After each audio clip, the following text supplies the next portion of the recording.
लैंगिक प्रजनन या सेक्सुअल रिप्रोडक्शन, लैंगिक प्रजनन या सेक्सुअल रिप्रोडक्शन।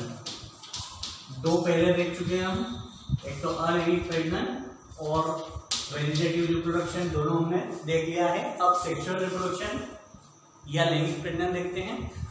प्रजनन की वह विधि जिसमें विशिष्ट जनन इकाई, क्या है विशिष्ट जनन इकाई? गैमेट को बोलते हैं विशिष्ट जनन इकाई, गैमेट। और गैमेट कहाँ निर्मित होते हैं? गोनेड्स के अंदर। नर गोनेड को वृषण और मादा गोनेड को अंडाशय कहा जाता है, ठीक है। तो वह जनन जिसमें विशिष्ट जनन इकाई मतलब गैमेट का निर्माण होता है, और गैमेट का निर्माण कहाँ होता है? गोनेड के अंदर होता है। और ये गैमेट संलयित होकर के, और गैमेट कैसे होते हैं? हैप्लाइड। हैप्लाइड मतलब एन से दर्शाते हैं, एन या एक्स से दर्शाते हैं।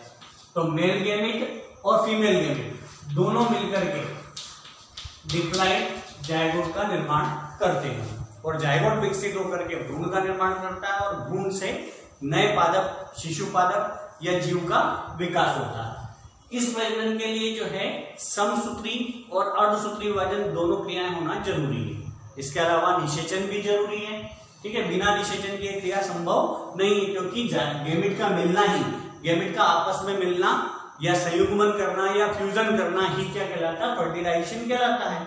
तो फर्टिलाइजेशन के बिना जायगोट नहीं बनेगा। तो लैंगिक प्रजनन समझ में आया? प्रजनन की वह विशिष्ट विधि जिसमें विशिष्ट जनन इकाई अर्थात गैमेट का निर्माण होता है, और गैमेट का निर्माण कहाँ होता है? गोनेड के अंदर होता है। और गैमेट कैसे होता है? हमेशा हैप्लाइड होते हैं, और आपस में गैमेट मिलकर के डिप्लॉइड जायगोट का निर्माण करते हैं। और इस क्रिया में दोनों प्रकार के विभाजन होंगे, समसूत्री विभाजन भी और अर्धसूत्री विभाजन भी, ठीक है। तो ये तो अपनी परिभाषा हुई किसकी? लैंगिक जनन की। अब लैंगिक जनन के लाभ क्या क्या क्या है? जो हमने अलैंगिक जनन की हानियां देखी थी वो यहाँ पर क्या बन जाएंगे? लाभ हो जाएंगे। पहला लाभ होगा विभिन्नता और विकास की संभावना। क्यों विभिन्नता और विकास की संभावना क्यों होगी? क्योंकि दो अलग अलग मेल और फीमेल गैमेट मिलकर के नए जायगोट का निर्माण करेंगे, तो दो भिन्न भिन्न गुणों से एक नया गुण बनेगा, और नए गुणों से विभिन्नता की संभावना बनी रहेगी, और विभिन्नता अगर आती है तो विकास होने की संभावना भी अधिक होगी। दूसरा इसका लाभ है जो है अनुकूलन का गुण। लैंगिक जनन के फलस्वरूप जो उत्पन्न संतति है, उस संतति में तीव्रता से कौन सा गुण पाया जाता है? अनुकूलन का तीव्र गुण पाया जाता है। और तीसरा और आखिरी जो है, इस प्रजनन से उत्पन्न संतति में नए गुणों का विकास होता है, मतलब नए गुणों वाली संतति विकसित होती है। ये तीन तो क्या हो गए इसके लाभ। अब आती हानियां। लाभ है तो हानि भी है। हानि क्या क्या है?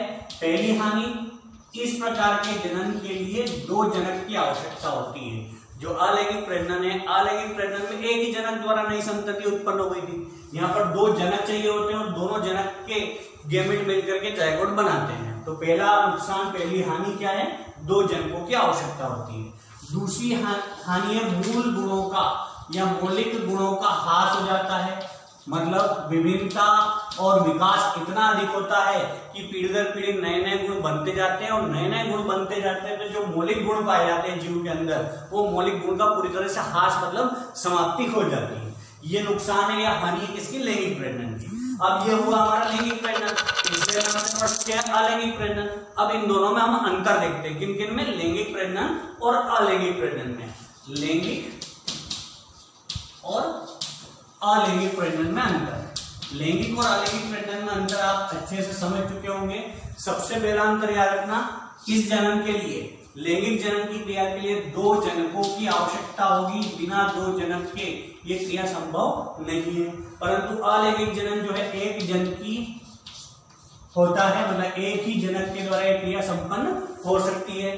दूसरा, इस क्रिया में विशिष्ट जनन इकाई बनती है। इस विशिष्ट जनन इकाई को क्या कहा जाता है? गैमेट। और गैमेट का निर्माण कहाँ होता है? गोनेड्स के अंदर। और इस क्रिया में विशिष्ट जनन इकाई गैमेट का निर्माण नहीं होता है। अगला याद रखना है कि इसमें जो विभाजन है, लैंगिक प्रजनन हो रहा है तो इसमें दोनों प्रकार का विभाजन होता है, समसूत्री और अर्धसूत्री, दोनों प्रकार का विभाजन होता है। परंतु जो ये वाला प्रजनन है अलैंगिक प्रजनन, इसमें केवल और केवल समसूत्री विभाजन ही होगा। तीनों बातें समझ में आ गई। लैंगिक जनन में 2 जनक की आवश्यकता होती है, इसमें विशिष्ट जनन इकाई बनती है जिसको बोलते हैं गैमेट, और इसमें समसूत्री और अर्धसूत्री विभाजन दोनों होते हैं और उसमें एक ही विभाजन होता है। अब जो गैमेट बने हैं तो गैमेट का क्या होगा, यहाँ पे संयोजन या फ्यूजन होता है। उस संयोजन को क्या बोलते हैं, निषेचन बोला जाता है, और निषेचन के फलस्वरूप जो उत्पन्न होती संतान उसको क्या बोलते हैं, जायगोट। तो यहाँ पर ना तो निषेचन होता है ना जायगोट बनता है। इस क्रिया में जो उत्पन्न संतति है, उत्पन्न संतति, उस संतति को क्या बोलते हैं, जायगोट या युग्मनज। और इस क्रिया में उत्पन्न संतति को जायगोट युग्मनज ना बोलते हुए क्लोन कहा जाता है। क्या बोलते हैं, क्लोन। क्लोन क्यों बोलते हैं, क्योंकि इस क्रिया में जो संतान उत्पन्न होती है वो हूबहू अपने जनक की कॉपी होती है, मतलब जनक के बिल्कुल समान होती है, इस कारण इनको क्या बोलते हैं, क्लोन। और यहाँ पर जो संतति उत्पन्न होती है उसमें दोनों के लक्षण मौजूद होते हैं, मेल और फीमेल दोनों के, इसलिए उसको क्या बोला जाता है, जायगोट। और ये जायगोट विकसित होकर के भ्रूण का निर्माण करता है। अब लैंगिक जनन जो है, लैंगिक जनन में जो गैमेट बनते हैं वो संख्या में अधिक, संख्या में कम होते हैं। जो नई पीढ़ी बनती है या जायगोट का निर्माण होता है तो संख्या में क्या होते हैं, कम होते हैं। और इस जनन में जो संतति उत्पन्न होती है उसकी संख्या क्या होती है, अधिक होती है। तो ये अंतर है किस किस में, लैंगिक और अलैंगिक जनन में अंतर है। अब हम देखेंगे कि निम्न श्रेणी के और उच्च श्रेणी के जीवों में किस प्रकार से लैंगिक और अलैंगिक प्रजनन देखेंगे। हम निम्न श्रेणी के और उच्च श्रेणी के जीवों में या निम्न श्रेणी के पादपों में और उच्च श्रेणी के पादपों में किस प्रकार लैंगिक प्रजनन होता है। उच्च श्रेणी मतलब आवर्तबीजी पादप में, और निम्न श्रेणी मतलब कि ब्रायोफाइटा, टेरिडोफाइटा और शैवाल और कवकों में। निम्न श्रेणी के पादपों में अब ध्यान रखना 2 स्ट्रैंड बनते हैं। स्ट्रैंड मतलब प्रभेद बोलते हैं जिनको, एक को प्लस स्ट्रैंड बोला जाता है, एक को माइनस स्ट्रैंड कहा जाता है। प्लस स्ट्रैंड जो होता है वो नर के लिए होता है और माइनस स्ट्रैंड जो होता है वो मादा के लिए होता है। 2 विरोधी स्ट्रैंड के आपस में मिलने की क्रिया को क्या बोल रहे हैं, निषेचन कह रहे हैं। और ये विरोधी स्ट्रैंड कौन से, निम्न श्रेणी के विकसित पादपों में मिलते हैं। और उच्च श्रेणी के पादपों में तो क्या होता है, परागकण और बीजांड का अंडाणु, ये दोनों आपस में मिलते हैं। मतलब पहला अंतर तो यही समझ में आ गया कि निम्न श्रेणी के पादपों में जो नर और मादा गैमेट ना बोलते हुए उनको क्या बोला जाता है, स्ट्रैंड बोला होता है। नर स्ट्रैंड को प्लस से क्यों दर्शाते हैं, नर को, और मादा को माइनस से क्यों दर्शाते हैं, क्योंकि नर का आनुवांशिक पदार्थ मादा के शरीर में स्थानांतरित होता है। तो यहाँ ये क्या हो जाता है, ये ऋणी रहता है, कौन, मादा। ऋणी इसलिए रहती है क्योंकि यहाँ के आनुवांशिक पदार्थ इसको मिल रहे हैं, तो इसको प्लस स्ट्रैंड और इसको माइनस स्ट्रैंड से दर्शाया जाता है। 2 विरोधी स्ट्रैंड है। और जो इसके अंदर है, उच्च श्रेणी के जीव हैं या पादप है, उनमें परागकण और अंडाणु दोनों मिलकर के जायगोट का निर्माण करते हैं। अगर हम बात करें कि एक तो क्लेमाइडोमोनास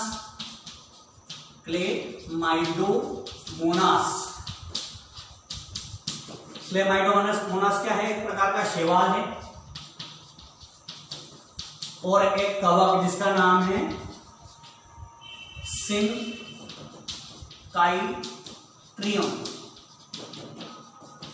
क्लेमाइडोमोनास का शैवाल और सिंकाइट्रियम नामक कवक, ये दोनों शैवाल और कवक लैंगिक प्रजनन की क्रिया के दौरान मोटाइल गैमेट मतलब चल युग्मक का निर्माण करते हैं। चल मतलब जिसमें चलनशीलता पाई जाती है, गतिशीलता पाई जाती है, चल युग्मक का निर्माण करते हैं। इस चल युग्मक को आइसोगैमेट भी क्या कहा जाता है, क्या बोलते हैं इसको, आइसोगैमेट। आइसो मतलब होता है समान। अब कैसे समान, ध्यान रखना, आकारिकी रूप से तो समान परंतु कार्यात्मक रूप से भिन्न गैमेट्स को क्या कहा जाता है, आइसोगैमेट कहा जाता है। और ये जो आइसोगैमेट हैं, मेल गैमेट और फीमेल गैमेट दोनों मिलकर के जायगोट का निर्माण करते हैं। और जायगोट का निर्माण की क्रिया अगर मादा के शरीर के अंदर हो रही है तो उसको ऊगेमस प्रकार का, कौन सा, ऊगेमस प्रकार का लैंगिक प्रजनन कहा जाता है। कब कहते हैं? जब मादा के शरीर के अंदर जायगोट का विकास हो रहा है तो उसको उगेमस। और कौन सा उगेमस? आइसोगेमिक उगेमस प्रकार का लैंगिक प्रजनन। तो निम्न श्रेणी के विकसित पादपों में मैंने बताया, एक तो क्लेमाइडोमोना जो कि शैवाल है, सिंकाइट्रियम जो कि कवक है। इन दोनों में जब लैंगिक प्रजनन की क्रिया होती है तो उस दौरान एक विशेष प्रकार का गेमिट, मोटाइल मतलब चलनशील, जिसमें फ्लैजिला पाए जाते हैं, चलनशील गेमिट बनता है। और ये दोनों ये गेमिट जो है आइसोगेमिट्स कहलाते हैं। क्यों कहलाते हैं आइसोगेमिट्स? क्योंकि ये संरचना में या आकारिकी में तो समान पर प्रकार्यात्मक रूप से भिन्न होते हैं। ठीक है, और ये दोनों गेमिट्स मिलकर के किसका निर्माण करते हैं? जायगोट का निर्माण करते हैं। जायगोट का निर्माण अगर मादा के शरीर में हो रहा है तो इस प्रकार के प्रजनन को क्या बोलते हैं? उगेमस प्रकार का प्रजनन कहा जाता है। अगर हम बात करें ब्रायोफाइट्स की, ब्रायोफाइट्स और टेरिडोफाइटा की, pteridophyta, riccia, marchantia, pellia, anthoceros, riccia, marchantia, pellia, anthoceros, ये सब तो क्या है? ब्रायोफाइट्स हैं।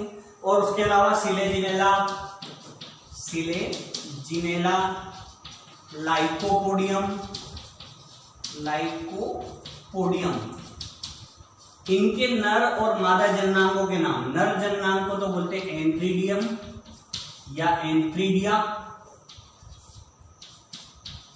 और मादा जननांग को बोलते हैं आर्किगोनिया। नर जननांग को एंथ्रीडिया और मादा को आर्किगोनिया, आर्किगोनिया कहा जाता है। ये किसकी बात कर रहे हैं? मतलब ब्रायोफाइटा और टेरिडोफाइटा। ब्रायोफाइट्स और टेरिडोफाइट्स के नर को तो एंथ्रीडिया और मादा को आर्किगोनिया कहा जाता है। और अगर हम बात करें कारा की, उडोगोनियम की, तो कारा, उडोगोनियम जो है ये शैवाल है। ये दोनों क्या है? शैवाल है। इन शैवाल के अंदर नर जननांग को तो एंथ्रीडियम या एंथ्रीडिया ही कहा जाएगा, पर मादा को उगोनिया कहा जाता है। क्या कहा जाता है? उगोनिया। याद रखना, जो कारा और उडोगोनियम दोनों शैवाल हैं, ये शैवाल के नर जननांग को एंथ्रीडियम और मादा जननांग को उगोनियम कहा जाता है। इन दोनों से विकसित हैं ब्रायोफाइट्स और टेरिडोफाइट्स। इन ब्रायोफाइट्स और टेरिडोफाइट्स के नर जननांग को एंथ्रीडियम या एंथ्रीडिया और मादा जननांग को आर्किगोनिया कहा जाता है। ये याद रखने वाली चीजें। अब आगे बढ़ते हैं कि जो नर और मादा गेमेट है, इनके मिलने से जो जायगोट बनता है, तो जायगोट के निर्माण की क्रिया कैसे संपन्न होती है, इसके बारे में हम देखेंगे। अब आता है विकसित या आवर्त बीजी पादपों में लैंगिक प्रजनन। आवर्त बीजी पादपों में लैंगिक प्रजनन कैसे होता है? उसके पहले मैंने अभी जो एंथ्रीडिया बताया है, इस एंथ्रीडिया की थोड़ी सी संरचना, एंथ्रीडियम और आर्किगोनियम के बारे में थोड़ी सी जानकारी और दे देता हूं। आर्किगोनियम, एंथ्रीडियम मुखगर के आकार का या गोलाकार रचना होती है, मुखगर के आकार की या गोलाकार रचना होती है एंथ्रीडियम। इस एंथ्रीडियम के अंदर अनेक कोशिकाएं पाई जाती हैं, जिनको एंथ्रीडियम चेंबर कहते हैं। इस चेंबर के अंदर अनेक छोटे छोटे सेल्स, कोशिकाएं पाई जाती हैं। इन कोशिका को बोलते हैं एंथ्रोजॉइड्स। ये वास्तव में नर गेमेट है। ये क्या है? नर गेमेट। और ये नर जननांग है। ठीक है, मुखगर का आकार की या गोलाकार रचना, उसके अंदर बहुत सारे चेंबर और चेंबर के अंदर अनेक कोशिकाएं। इन कोशिकाओं को बोलते हैं एंथ्रोजाइट्स। ये वास्तव में जो है टेरिडोफाइट्स और ब्रायोफाइट्स का नर गेमेट होता है एंथ्रोजाइट्स। इसी प्रकार आर्किगोनिया जो है एक इस प्रकार की रचना है, गुलदस्तेनुमा। इस गुलदस्तेनुमा रचना में नीचे की ओर तो वेंट्रल केनाल और ऊपर की ओर इससे नेक केनाल का निर्माण होता है। वेंट्रल केनाल में यहाँ पर होता है एग सेल। कौन सा सेल? एग सेल, अंडाणु कोशिका। और इस अंडाणु कोशिका के अलावा यहाँ पर ऊपर की ओर होती है ये नेक केनाल। ये है वेंट्रल केनाल, वेंट्रल केनाल या वेंटर केनाल, जिसमें एग होता है। और एक होती है नेक केनाल, और नेक केनाल के अंदर नेक सेल पाई जाती है। अब ऊपर की ओर यहाँ पर 4 कोशिकाओं का आवरण पाया जाता है। इन चारों कोशिकाओं को बोलते हैं कवर सेल। और मेन चीज, मेन भाग है यहाँ पर एग, मतलब अंडाणु। ये एग और ये एंड्रोजॉइड, ये दोनों आपस में फर्टिलाइजेशन करके जायगोट का निर्माण करते हैं। ये किसमें बताया मैंने? ब्रायोफाइट्स और टेरिडोफाइट्स में। अब बात करते हैं हम आवर्तबीजी या उच्च श्रेणी के विकसित पादपों में। आवर्तबीजी या उच्च श्रेणी के विकसित पादप में नर गेमेट को परागकण और मादा गेमेट को अंडाणु कहा जाता है। और इनके बारे में आप पहले से ही जानते हैं कि परागकण और अंडाणु मिलकर के फर्टिलाइजेशन की क्रिया के बाद जायगोट का निर्माण करते हैं। और ये जायगोट पूर्ण विकसित होने के बाद भ्रूण का विकास करता है और भ्रूण से फिर अंकुरण के बाद पूरे पादप का निर्माण होता है। अब इसमें हमको साथ में एक टॉपिक और देखना, छोटा सा, निषेचन क्या है। निषेचन किसे कहते हैं? मेल गेमेट और फीमेल गेमेट के आपस में संलयित, संयुग्मित या जुड़ने की प्रक्रिया को क्या कहा जाता है? निषेचन कहा जाता है। अब निषेचन जो है वो भी 2 प्रकार का है। निषेचन कितने प्रकार का? 2 प्रकार का, याद रखना आपको। एक तो बाह्य निषेचन और एक आंतरिक निषेचन। निषेचन को एक और नाम दिया है जिसका नाम है सिनगेमी। सिनगेमी क्या है? सिनगेमी मेल तथा फीमेल गेमेट का आपस में संलयित होना, फ्यूज होना, जुड़ना, या 2 भिन्न प्रभेदों का आपस में जन्म की दृष्टि से संयोग करना। 2 अलग अलग स्ट्रैंड का, प्लस स्ट्रैंड और माइनस स्ट्रैंड का जन्म की दृष्टि से संयोग करना ही क्या कहलाता है? निषेचन। इसी को सिनगेमी भी कहा जाता है। अब ये निषेचन जो है 2 प्रकार का है, बाह्य निषेचन और एक होता है आंतरिक निषेचन। बाह्य निषेचन में जो गेमेट हैं वो गेमेट कहाँ निकलते हैं? शरीर से बाहर। गेमेट को कहाँ? बाहर की ओर निकाला जाता है। और यहाँ पर गेमेट कहाँ निकलते हैं? मादा गेमेट तो अंदर ही रहता है और नर गेमेट बाहर स्प्राइट होता है। दूसरा जो है, गेमेट मिलकर के क्या बनाते हैं? जायगोट बनाते हैं। और जायगोट का विकास कहाँ होता है? बाहर ही होता है, ठीक है। और इसमें जायगोट का विकास कहाँ होता है? मादा के शरीर के अंदर होता है। अब इसमें जब बाह्य निषेचन में जो गेमेट्स निकलते हैं उनकी संख्या अधिक होती है। किसकी संख्या अधिक होती है? गेमेट्स की, क्योंकि शरीर के बाहर निकाल रहे हैं। और इनमें जो है गेमेट्स की संख्या नर की तो अधिक होती है, नर गेमेट तो अधिक होते हैं, परंतु मादा की संख्या 1 होती है। केवल मादा केवल कितनी होगी? मादा गेमेट की संख्या 1 होगी, ठीक है। इसके अंदर ये क्रिया जो है, बाह्य निषेचन की क्रिया शरीर से बाहर होती है और अंतः निषेचन की क्रिया शरीर के अंदर होती है। उसके बाद इस क्रिया में, बाह्य निषेचन में जो नए जीव बनते हैं उनकी संख्या भी अधिक होगी, क्योंकि गेमेट ज्यादा बने हैं और गेमेट ज्यादा बने हैं तो जायगोट भी ज्यादा बनेंगे। और यहाँ पर क्या है? संख्या कम होती है।